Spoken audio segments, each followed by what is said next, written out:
Hello बच्चों, आज हम देखते हैं बंध के प्रकार का पहला बंध आयनिक बंध। उसे ही हम कहते हैं वैद्युत संयोजी बंध भी कहते हैं और इंग्लिश में आयनिक बॉन्ड कहते हैं। तो आयनिक बंध कैसे बनता है?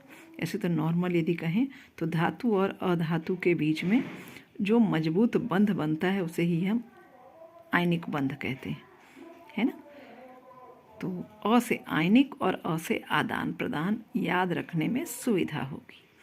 तो आदान प्रदान किसका होता है? इलेक्ट्रॉन का आदान प्रदान होता है। तो जब दो परमाणुओं के बीच इलेक्ट्रॉन का आदान प्रदान होता है, अर्थात एक परमाणु इलेक्ट्रॉन ले लेता है और दूसरा परमाणु इलेक्ट्रॉन दे देता है, तो उनके बीच में आयनिक बंध बनता है।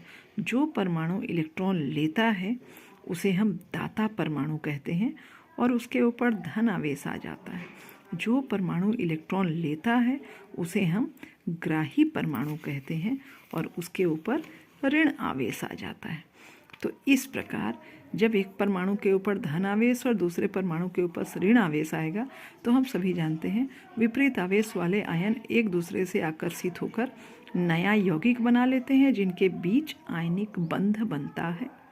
यदि मैं उदाहरण लूँ सोडियम और क्लोरीन का, तो चूँकि सोडियम और क्लोरीन मिलकर नमक बनाते हैं NaCl, जिनके बीच में आयनिक बंध बनता है।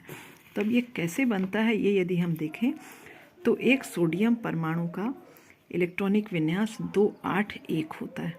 तो चूँकि स्थायित्व प्राप्त करने के लिए किसी भी परमाणु के बाहर 8 इलेक्ट्रॉन का होना आवश्यक है, इसलिए सोडियम एक इलेक्ट्रॉन का त्याग कर देता है और उसके बाहर इलेक्ट्रॉन हो जाते हैं 2 और 8।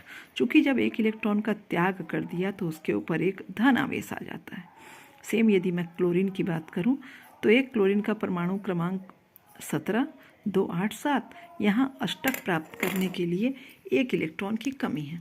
यदि उसके बाहर एक इलेक्ट्रॉन आ जाता है मीन्स क्लोरीन के बाहर हो जाएगा 2 8 8, तो वह स्थायी हो जाता है। तो इसलिए क्लोरीन क्या करता है, सोडियम द्वारा त्यागे हुए एक इलेक्ट्रॉन को ले लेता है, तो उसके बाहर 2 8 8 हो जाते हैं। चूँकि ये ग्राही परमाणु है इसलिए उसके ऊपर एक ऋणावेश। इस प्रकार हम जानते हैं विपरीत आवेश वाले जब आकर्षित होंगे तो Na धन और क्लोरीन ऋण, ये दोनों विपरीत आवेश वाले आयन आकर्षित होकर NaCl नमक बना लेते हैं, जिनके बीच में आयनिक बंध पाया जाता है। Thank you.